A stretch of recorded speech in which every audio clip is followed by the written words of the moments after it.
This is a presentation of Northeast Streaming Sports.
Good morning, everybody, and welcome back to another Philly Sports Guy show. Today is Monday, August 15th, and there was a lot going on in Philly sports this weekend. Let's jump right into it because there's a lot to talk about. Let's start off with the Fightins. We talking about the Fightins, and they had it was an okay weekend. It wasn't the worst thing in the world. They didn't necessarily play their best game yesterday with Wheeler. Wheeler giving up 5 runs and a 6-0 loss to the Mets, where they lose this series. The big thing to talk about in this series is runs. They didn't really put up a lot. They only scored 2 runs. They've only scored in 2 innings out of the entire game. They bookended Game 1 against Scherzer, scored 1 in the first inning, scored 1 inning. Scherzer did not get credited with the loss, but to beat Scherzer was a big boost. They win that game 2-1. And then they go into Saturday's game where it's DeGrom versus Nola, and that did not disappoint. You want to talk about a heavyweight battle between two pitchers. Those two pitchers were going at it.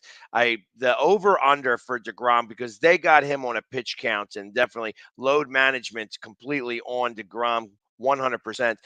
So they only gave him, I think it was 6 innings in total, or maybe it was even only 5. However, his under on strikeouts was 5.5, and he had broken that by the 4th inning. So he was dealing and wheeling and dealing over there. 10 strikeouts in total for DeGrom. Nola winds up pitching a fantastic game as well. Gives up 1, I believe it was right in the first inning, and they rode that out all game long. The Phillies don't get a lot of hits in that Saturday game. 3 in total, 2 against DeGrom, 1 against one of the relievers, but unable to score. They wound up with guys on second and third with 1 out and cannot get that run in the 9th inning, unfortunately, and they lose that game 1-0. It was the 3rd game this season that Nola has lost 1-0. And of course, he went to complete game, did a complete game, only threw like 87 pitches, was really efficient. And like I said, struck out 8, was just, like I said, it was a very good, fight. That was a good pitcher's duel. Don't see many of those. I love those types of games. And you kind of went into Sunday thinking that, hey, obviously there's only been 2 runs by each team, that we got the better pitcher going, at least how I feel, with Wheeler, and that Wheeler was going to be able to take care of business. Wheeler has not been able to pitch in New York since he left New York.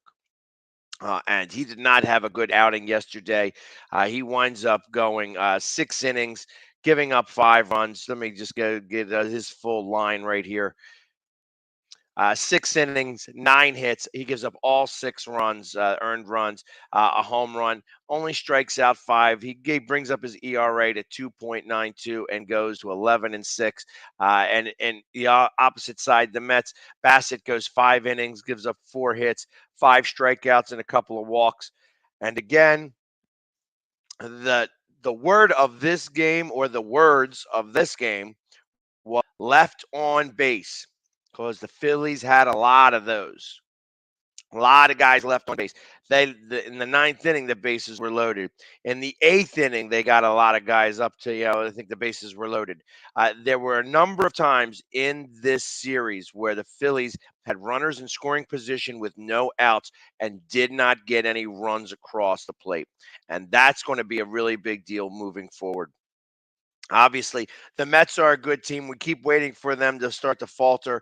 They will start to falter. They're going to come back down to earth a little bit, but they've been playing some great ball. I mean, they've won 17 of 20, and that's pretty good. I mean, the Phillies went into this series, and they had won 13 of 15, wound up winning 14 of their last 17 or 18 now.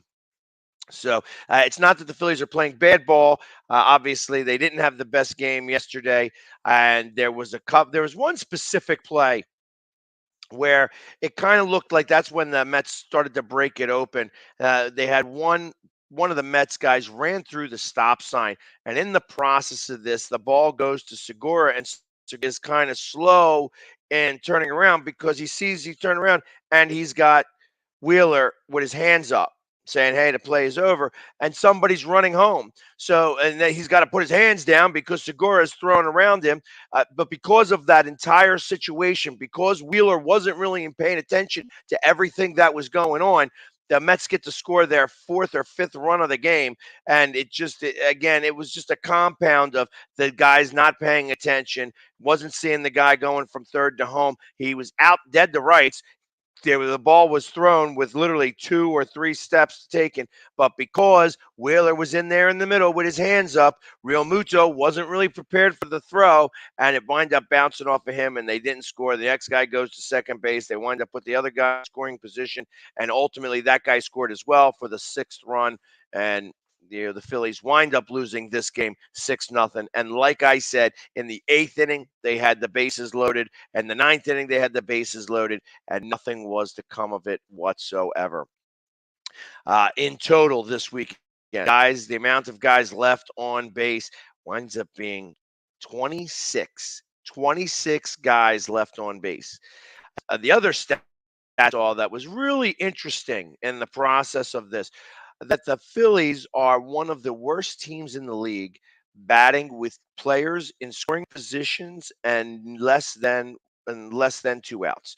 So either with 0 outs or 1 outs, and you have guys in scoring position, the Phillies themselves are not doing the job. They only are at like a 43.8%, which is just about worst in the league, with runners in scoring position with less than 2 outs. So that means you can do like a man on second or third. If a guy's on third with no outs, and I've seen this a couple times this year where they haven't been able to get the guy home, that you get somebody on second or third base and just not able to hit him over, not able to do a sacrifice to get the run in or anything like that. It was uh, it's been an issue. The league average is somewhere around 52.1, and we're operating at 43.8, or maybe it was a 46.8, something like somewhere around that level. And that's not good. That is absolutely not good. And like I said, we're one of the worst teams in the league in that, with as much power and as many hits as we have in this lineup, we cannot continue to leave guys on base. To have 26 guys left on base throughout this series was poor, and only to score 2 runs. Literally, the first and the last inning of Friday's game, and we haven't scored a run anymore. If you take out that 1 inning, they haven't scored a run in 26 innings. That's a big deal. That is a very big deal. So if you say that, hey, listen, maybe if they didn't put the guy at second base to start off to start off the 10th inning, they may not have scored that run. That's very feasible. So literally, we have to start to do better. And of course, the best way to right the ship is to go up against a team that's not doing so hot, and that's what they have coming up today. They are going to be going up against the Reds, and it's going to be your guy Noah Syndergaard, who is 6-8 with a 3.96 ERA. We watched him go down below 4 in his last outing. I was watching, and he started above 4 ERA, and then slowly be able to bring it down. He's got a 3.96 ERA going up against Minor, and I only see his name, yeah, Mike Minor, who is 1-9 with a 6.24 ERA, 54 strikeouts to 24 walks. The Phillies are obviously a minus 190 today. This is one of these games where I kind of think that because they were so cold in New York, expect the bats to come hot today. Let's see what they call with the over under, if they even put an over under on these. They do not, at least I don't have that betting stat right there. I would definitely take the over. I think that the Phillies are going to score about 8 or 9 runs themselves today.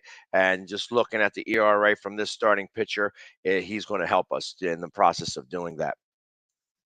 They are right now, currently, the Phillies are, 11 and a half games back from the Mets, the division, and currently hold the third wild card spot by a game and a half over the Brewers, who are not doing so well themselves. The Brewers are having a hard time of it. They when we started off to get into the playoffs, the Brewers were leading the Central. Currently, right now, the St. Louis Cardinals are leading the Central, and the Brewers are a game and a half back from them, because ultimately we are in a tie with the Cardinals as well. And if the playoffs were to start today, our 3-game series would start in St. Louis, because the Padres have gone a half a game ahead of us. They actually won a couple of games, even though Tatis is not going to be playing anytime real soon. Obviously, he's got that aim suspension because he was taking things he's not supposed to be taking. And now, Soto was back in Washington, where he hit a lot of home runs. I believe he had a pretty good weekend himself over there, and they wound up taking at least 2, if not all 3. I didn't really check out too much of them. They did win yesterday 6-0, and they took 2 of 3. So the still keeping firm here, but however, they're not doing so great. I mean, they have made a lot of trades. They get rid of a lot and still have only been able to tread water. Like I said, they are half a game up on us right now. However, that will change as they get, like I said, they go up against some tougher opponents. I believe that the Padres, they're going up against the Marlins, so that's another easy series. And then I think that they have the Dodgers. They have a few games left with the Dodgers and the Giants left to go. I believe it's 7 with each one of those teams. So their road to the playoffs is going to be a lot harder than the Phillies. Phillies have the 4th easiest remaining schedule left in Major League Baseball. Teams that are above them with the easiest schedule, the Mets. The Mets have the 3rd easiest schedule. Atlanta actually has the 5th easiest schedule, because we do have a lot of games with the Marlins and the Nationals left. Obviously, the Reds, we're playing the Reds. I think we still have some more games with the Pirates as well. So, and the Mets are also going up against teams that right now stink out loud. I believe that they also have 14 games between the Marlins and the Nationals as well. And so it's like I said, they have the 3rd easiest schedule. The Phillies have the 4th easiest schedule, and the Braves have the 5th easiest schedule. So there's going to be a lot of wins coming forward here. And if the Dodgers happen to fall down just a touch, it's possible. It's quite possible that the Mets could wind up with the best record in Major League Baseball. So I think as of right this second, they are only 2 games out of that from having the best record to the Dodgers. Let me see that specifically. And it's actually, that is actually correct. Two games under the Dodgers right now. So it could very well catch it. They could very well catch that and see specifically what's going on. Let's go to a quick commercial break, and afterwards we'll come back and talk about all the other sports that are happening. Yes, Chris, there is a game happening on Christmas for our 76ers, and there's more sports to talk about. So we'll be back right after these messages. I mean, you can see right now without LeBron, Lakers are struggling. Let me tell you about a team I hate, all right? I know the Dallas Cowboy fan is here, so I had to make sure he knew how much I hate this team. I'm ready. I've often said that the people who run baseball, they try very hard to ruin it. I'm from Brooklyn. I don't have a problem saying it to his face. Oh, I'm from Brooklyn. Hey, get an each.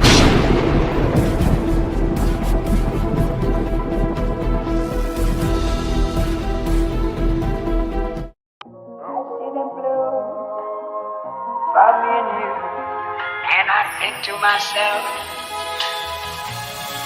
what a wonderful world.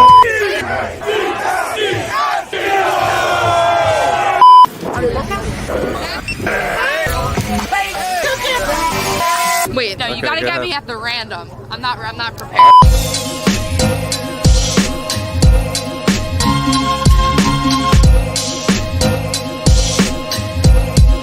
What a wonderful world.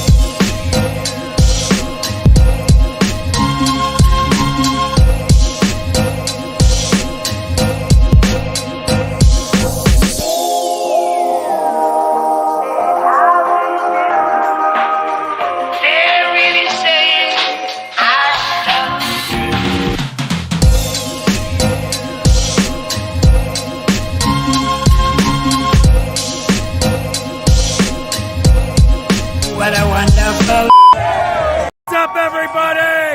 It's the Philly Sports Guy here with Philly Sports Trips.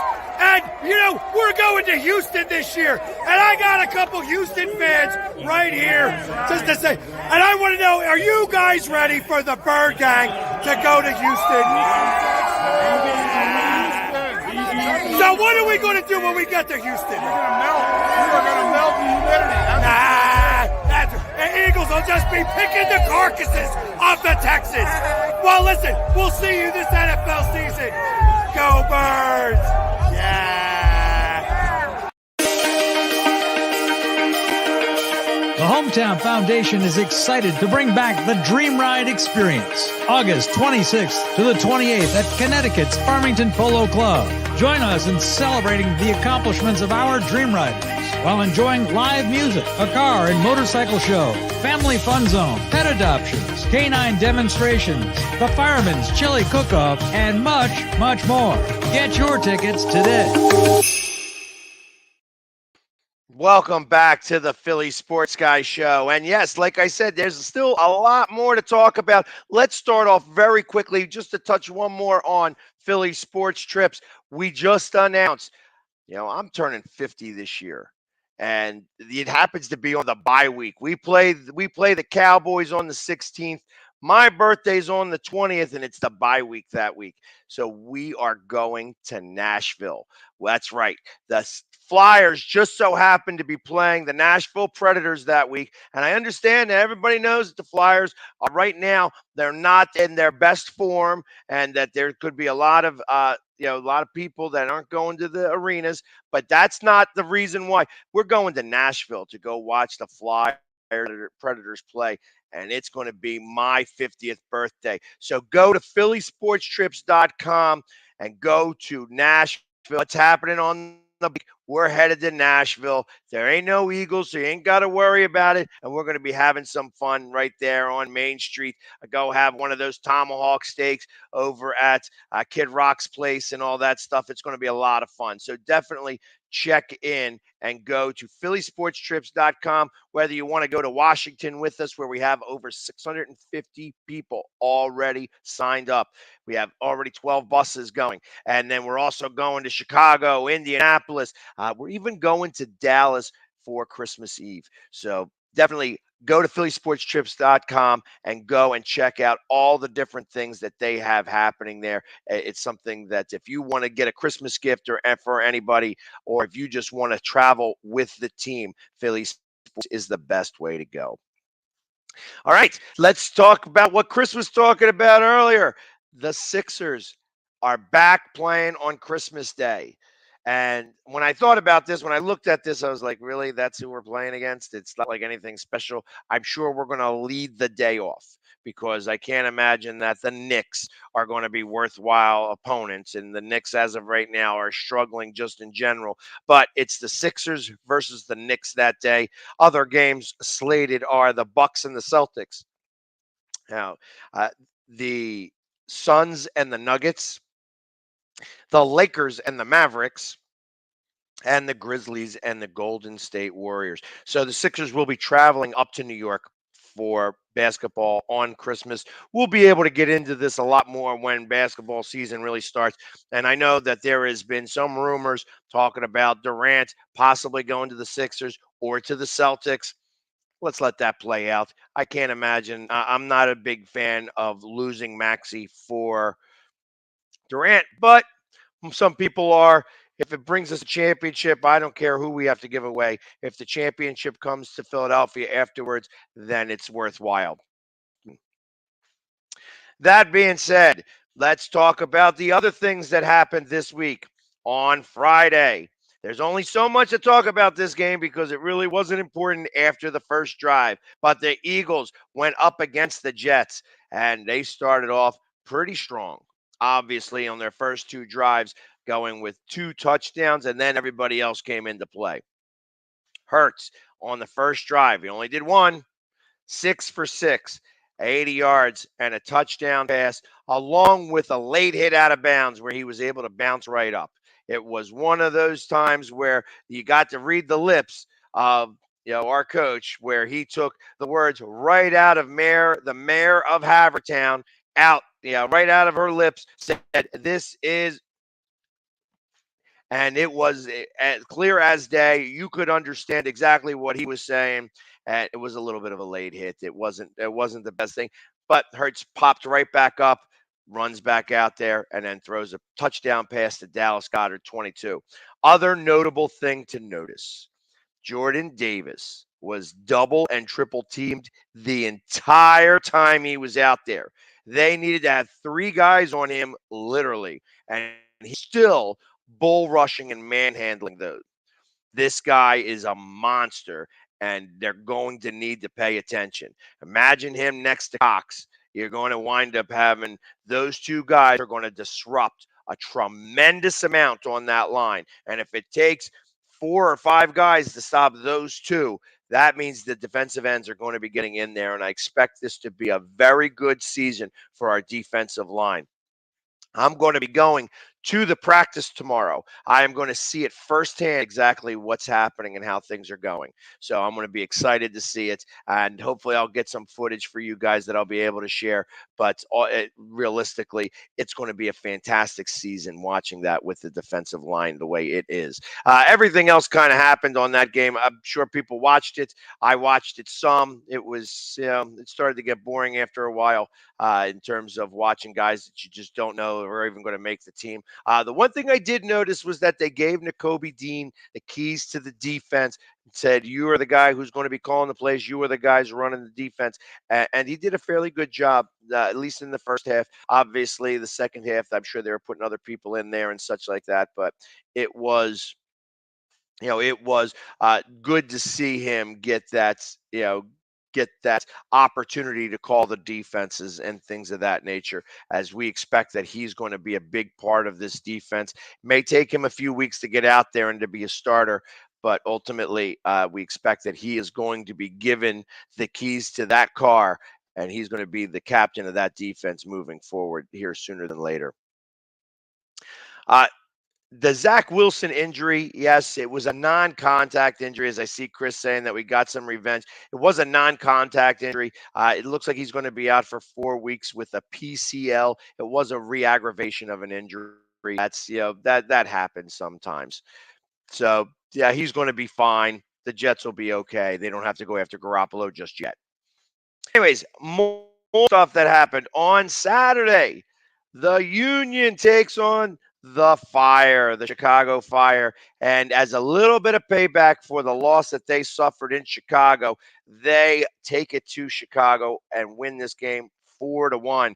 Gazdag with his 12th goal of the season, Carenza with his 9th goal of the season, and Jake Elliott scores his first. Also another one from Corey Burke.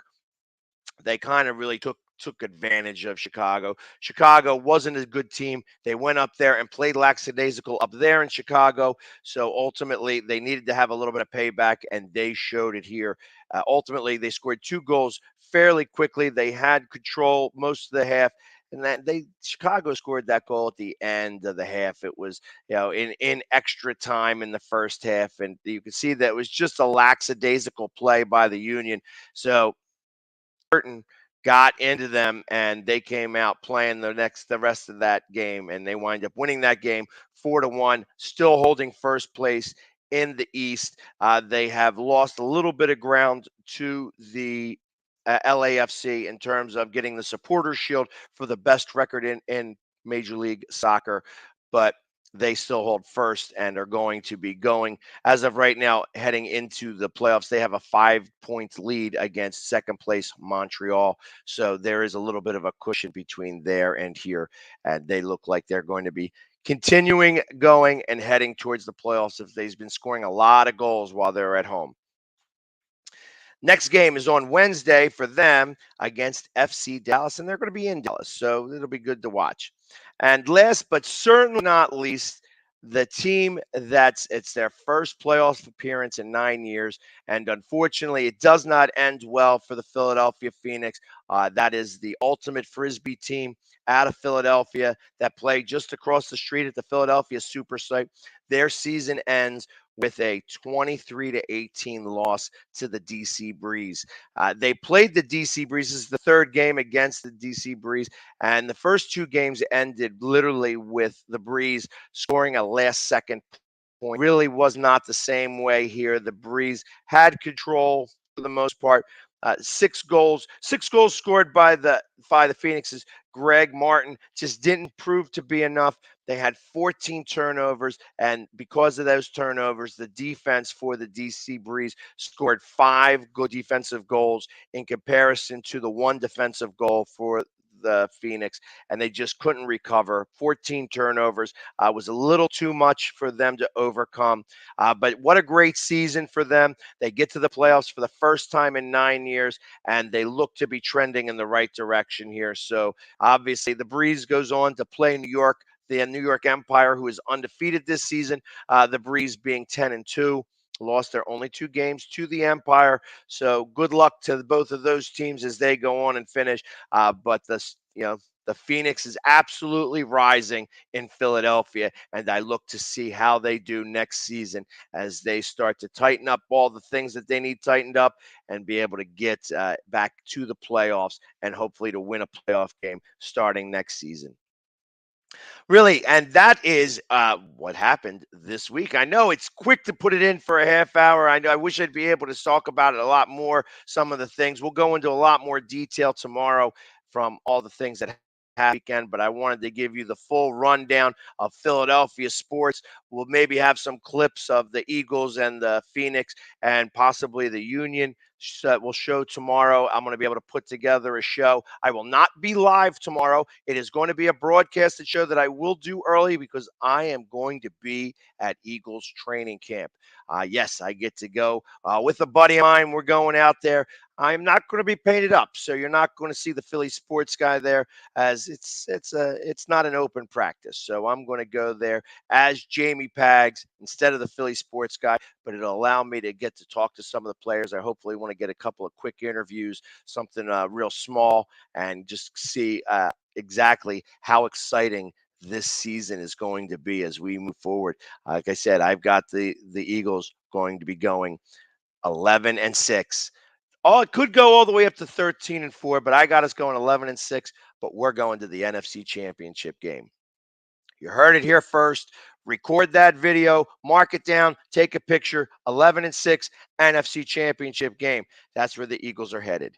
We're going to win the division as well, but that goes without saying because I don't think really Dallas is going to go 9-8 this year is how I have them projected. So for everybody, thank you for tuning in to me here and back tomorrow for another Philly Sports Guy show.